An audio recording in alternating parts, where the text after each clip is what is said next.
नमस्कार, मेरा नाम भाऊ तुरसेकर। आप देख रहे हैं प्रतिपक्ष।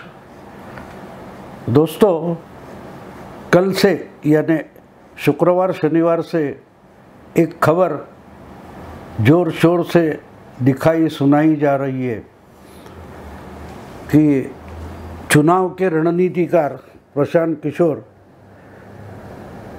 कांग्रेस में शामिल होने जा रहे हैं।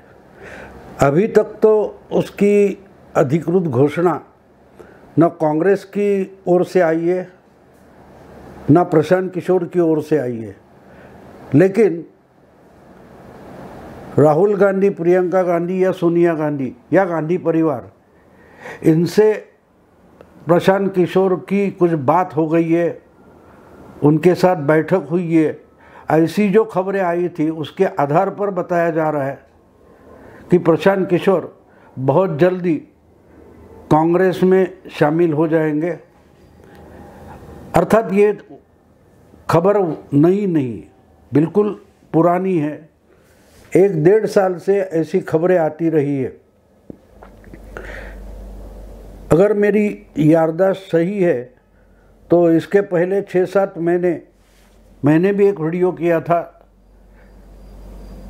कि प्रशांत किशोर अहमद पटेल बनना चाहते।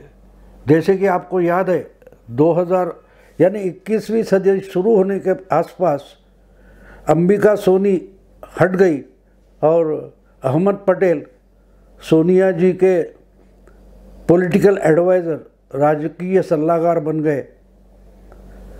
और उसके बाद जो कुछ सोनिया गांधी ने राजनीति में किया है, उनके सलाहकार अहमद पटेल रहे। 10 साल तक देश में उन्होंने राज्य किया। कोरोना काल में उनका देहांत हो गया और उसके बाद पहले से ही बिखरी हुई कांग्रेस ज़्यादा से ज़्यादा बिखरती गई। और आजकल तो पता नहीं है कि सोनिया जी को सलाह कौन दे रहा है, क्योंकि अहमद पटेल हटने के बाद ये G23 का भी मामला उजागर हुआ। बहुत सारे नेता जो 10 साल सोनिया के साथ में रहे, गांधी परिवार की ढाल बनकर सामने आते रहे राजनीति में।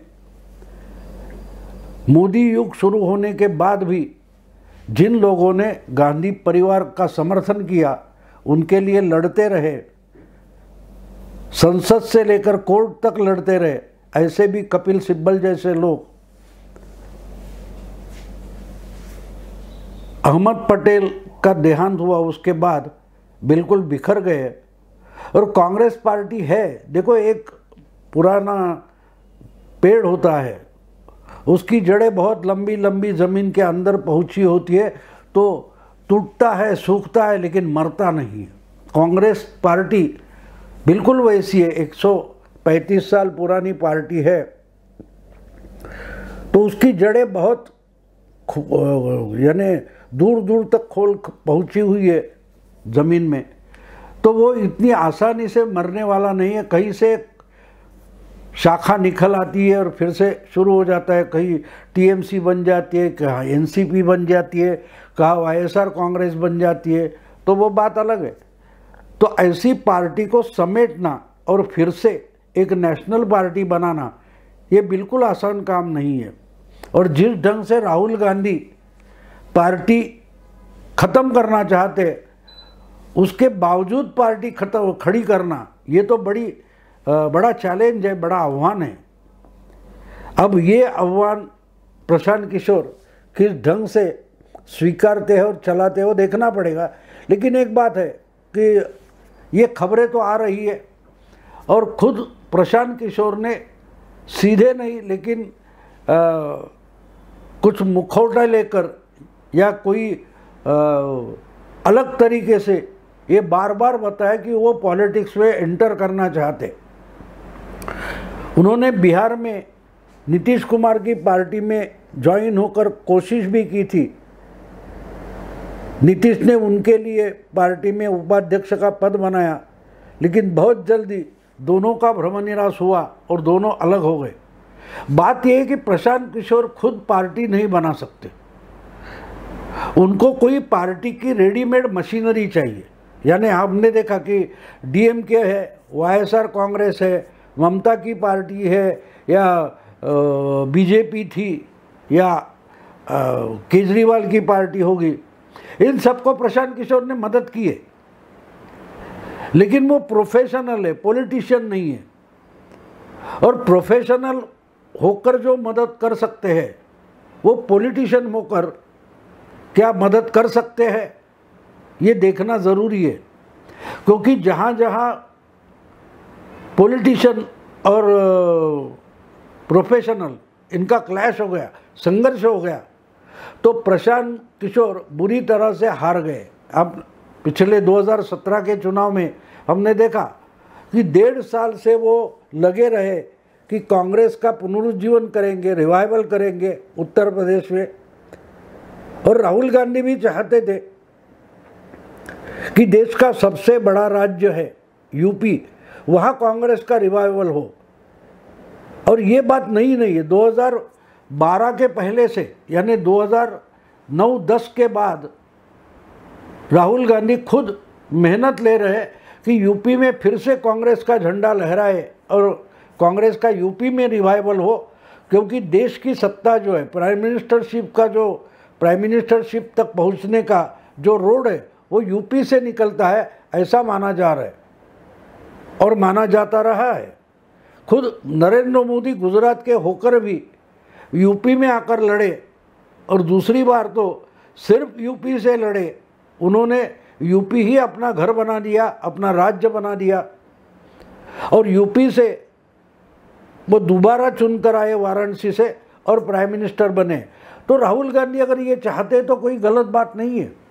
लेकिन 2010 से 12 तक उनके साथ दिग्विजय सिंह रहे, उन्होंने और पार्टी का सत्यानाश करके बताया।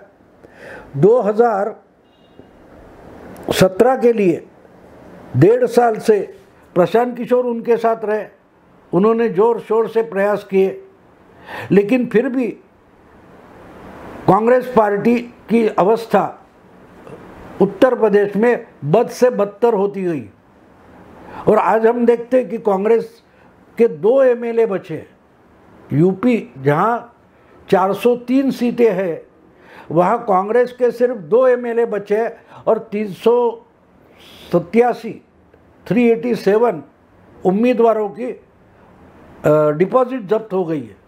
ऐसी स्थिति में अगर प्रशांत किशोर कुछ करना चाहते तो बुरी बात नहीं है, कोई भी पार्टी फिर से खड़ी होना चाहते हैं। हमारे यहाँ महाराष्ट्र नवनिर्माण सेना है, वो फिर से राज ठाकरे उसका रिवाइवल करना चाहते, उसको संजीवनी नवसंजीवनी देना चाहते, कोई गलत बात नहीं है। हर पार्टी को अपना पुनरुज्जीवन करने का पूरा अधिकार होता है, और वो कांग्रेस को भी है। सवाल ये है कि पुनरुज्जीवन के लिए करेंगे क्या। अब दूसरी बात ये होती है कि कोई भी पार्टी डेमोक्रेसी में, गणतंत्र में रिवाइवल चाहती है तो उसको चुनाव में सक्सेसफुल होना चाहिए, चुनाव में उसको जीतना चाहिए, और जितनी ज़्यादा सीटें जीतेगी उस पार्टी का उतना रिवाइवल हो सकता है। आपको मालूम है कि 84 में बीजेपी पहली बार राष्ट्रीय चुनाव लड़ी थी, 80 में लोकसभा चुनाव के बाद बीजेपी जनता पार्टी से अलग हुई और भारतीय जनता पार्टी बनी। उसके बाद लोकसभा का पहला चुनाव 84 में बीजेपी ने लड़ा। उसके पहले कई राज्यों में बीजेपी अपने नाम पर लड़ रही थी, लेकिन लोकसभा का चुनाव 84 में बीजेपी पहली बार लड़ी तो उनके सिर्फ 2 सीट आए थे, वो भी एक गुजरात से और दूसरी आंध्र से। लेकिन वहाँ से लेकर 84 से लेकर 2014 तक बीजेपी देश की सबसे बड़ी पार्टी बनी। कांग्रेस छोड़कर दूसरी अगर किसी पार्टी ने, एक विचारधारा की पार्टी ने लोकसभा में बहुमत हासिल किया तो वो बीजेपी है। तो बीजेपी का रिवाइवल हो गया। 2 से लेकर 203 तक, 302 तक बीजेपी 30 साल में पहुंच गई, तो कांग्रेस का रिवाइवल क्यों नहीं होगा? बिल्कुल होगा। लेकिन सवाल यह है कि रणनीतिकार, चुनाव का रणनीतिकार जो पॉलिटिशियन नहीं है, जितना लचीला पॉलिटिशियन होना चाहिए उतना लचीला अगर प्रोफेशनल रणनीतिकार नहीं होता तो कैसे होगा। 2014 में मानते हैं कि मोदी जी को बहुत बड़ी मदद प्रशांत किशोर ने की थी, वो ठीक है, लेकिन पॉलिटिशियन और डिसीजन मेकर खुद नरेंद्र मोदी थे। डिसीजन मेकर कौन है इस पर बहुत ज़्यादा निर्भर होता है। और इसी कारण से हमने देखा कि 2017 में पूरी ताकत लगाकर प्रशांत किशोर यूपी में राहुल गांधी के साथ लड़ रहे थे। चाय पे चर्चा जो बहुत चर्चा का विषय बना था, वही प्रोग्राम खाट पे चर्चा करके राहुल के लिए यूपी में बनाया गया, लेकिन उसका तो सत्यानाश करके राहुल गांधी ने बताया। और मुझे याद है उस वक्त मैं वीडियो नहीं बनाता था, लेकिन मैंने मेरे ब्लॉग पर लिखा था कि ये राहुल गांधी की जितनी कसौटी है उतनी ही कसौटी या परीक्षा प्रशांत किशोर की भी है। और उसमें प्रशांत किशोर बुरी तरह से हार गए। उनकी रणनीतिकार स्ट्रेटेजिस्ट की जो प्रोफेशन है उस पर अगर सबसे बड़ा धब्बा लगा है तो वो 2017 के यूपी चुनाव से लगा है। और इसका एक कारण है कि प्रशांत किशोर अगर अपनी ताकत आंकना चाहते तो उन्होंने जिनको सक्सेसफुल बनाकर दिखाया है वो हिस्ट्री वो चेक करे। जो पार्टी अपने बलबूते पर संगठन की ताकत पर खड़ी है और ताकतवान है, शक्तिमान है, ऐसी ही पार्टी प्रशांत किशोर जिता सकते हैं। जो पार्टी है ही नहीं, जो पार्टी बिखरी हुई है, उस पार्टी को समेटने का काम प्रशांत किशोर नहीं कर सकते। जो पार्टी है रेडीमेड ऑर्गेनाइजेशन है, उसके पास एक अच्छा ढांचा है, ऐसे पार्टी को जिताना या उसके लिए रणनीति बनाना और जिसके चांसेस है उसको जिताना प्रशांत किशोर के लिए आसान है। ममता बंगाल में सत्ता में थी और उसके पास अच्छी संगठन की ताकत थी। वाईएसआर कांग्रेस की हालत भी वही है, स्टालिन की बात वही है, अमरिंदर सिंह और पंजाब के कांग्रेस की 2017 की बात वही है। बीजेपी के पास देश का ढांचा था, देश भर में पार्टी का एक ढांचा था और मोदी जैसा पॉपुलर चेहरा नेता बना था। तो प्रशांत किशोर की रणनीति जो है वो वहाँ काम आती है। लेकिन जिस ढंग से खबरें आ रही है कि प्रशांत किशोर कांग्रेस में शामिल हो जाएंगे और कांग्रेस को 2024 में जिताने की कोशिश करेंगे, तो मुझे उस पर शक है, मैं उस पर प्रश्न चिन्ह लगाता हूँ। इसका कारण ये है कि क्या देश भर में कांग्रेस के लिए पार्टी का ढांचा है, संगठन का ढांचा है, लेकिन क्या उस जिस ढंग से बीजेपी के कार्यकर्ता और उसमें अगर आरएसएस भी सम्मिलित हो जाए तो जो ताकत बनती है, तो क्या कांग्रेस के पास ऐसे कार्यकर्ता और उनका संगठन है या नहीं है, ये देखना पड़ेगा। खबरों में आप बहुत एक आभास खड़ा कर देते हैं, जैसे लड़की हूँ लड़ सकती हो, इसका इतना बवाल कर दिया गया, इतना प्रोपेगेंडा कर दिया गया, क्या परिणाम हुआ। हमने देखा प्रियंका वाड्रा 3 महीने से लड़की हूँ लड़ सकती हूँ का नाटक चला रही थी यूपी में, लेकिन फिर भी 387 डिपॉजिट्स गए। उम्मीदवार तो खड़े कर दिए गए, लेकिन इतनी बुरी तरह से हारे कि अपना डिपॉजिट तक नहीं बचा पाए। तो प्रोपेगेंडा से पार्टी नहीं चलती, क्योंकि नीचे कुछ था ही नहीं। यूपी में अगर कांग्रेस का कोई ऑर्गेनाइजेशन नहीं है तो वहाँ रणनीति क्या करेगी। जो रणनीति बनती है उस रणनीति के आधार पर और डायरेक्शन में लड़ने वाली फौज भी ज़रूरी होती है, सेना ज़रूरी होती है, जिसको हम कार्यकर्ता और संगठन बोलते हैं। बीजेपी 84 में हारी थी, 84 से लेकर 2000 या 2004 तक बीजेपी का संगठन आहिस्ते आहिस्ते पक्का हो गया था, बड़ा हो गया था, लड़ाकू बन गया था। उसके साथ जब मोदी जैसा कोई बड़ा सेनापति आ गया जिसका चेहरा पॉपुलर था, वो जो बहुत एग्रेसिव नेता था, तब प्रशांत किशोर की रणनीति चल पड़ी थी। क्या ऐसी बात कांग्रेस में है? ममता की बात लीजिए, ममता जीत गई क्योंकि ममता पॉपुलर थी, उनके पास पार्टी की ऑर्गेनाइजेशन थी, प्लस उनके पास बंगाल की सत्ता भी थी। वही बात हम तमिलनाडु में देख सकते हैं। डीएमके का अच्छा ऑर्गेनाइजेशन, वाईएसआर कांग्रेस आंध्र में अच्छा संगठन।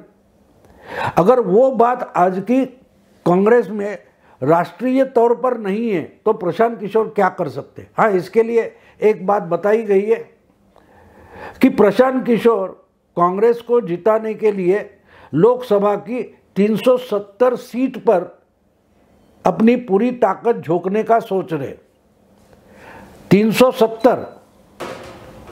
370 का मतलब ये होता है दोस्तों कि लोकसभा की 370 सीटों पर कांग्रेस लड़ सकती है, ऐसा प्रशांत किशोर का मानना है। हमको ये आंकड़ा चेक करना पड़ेगा।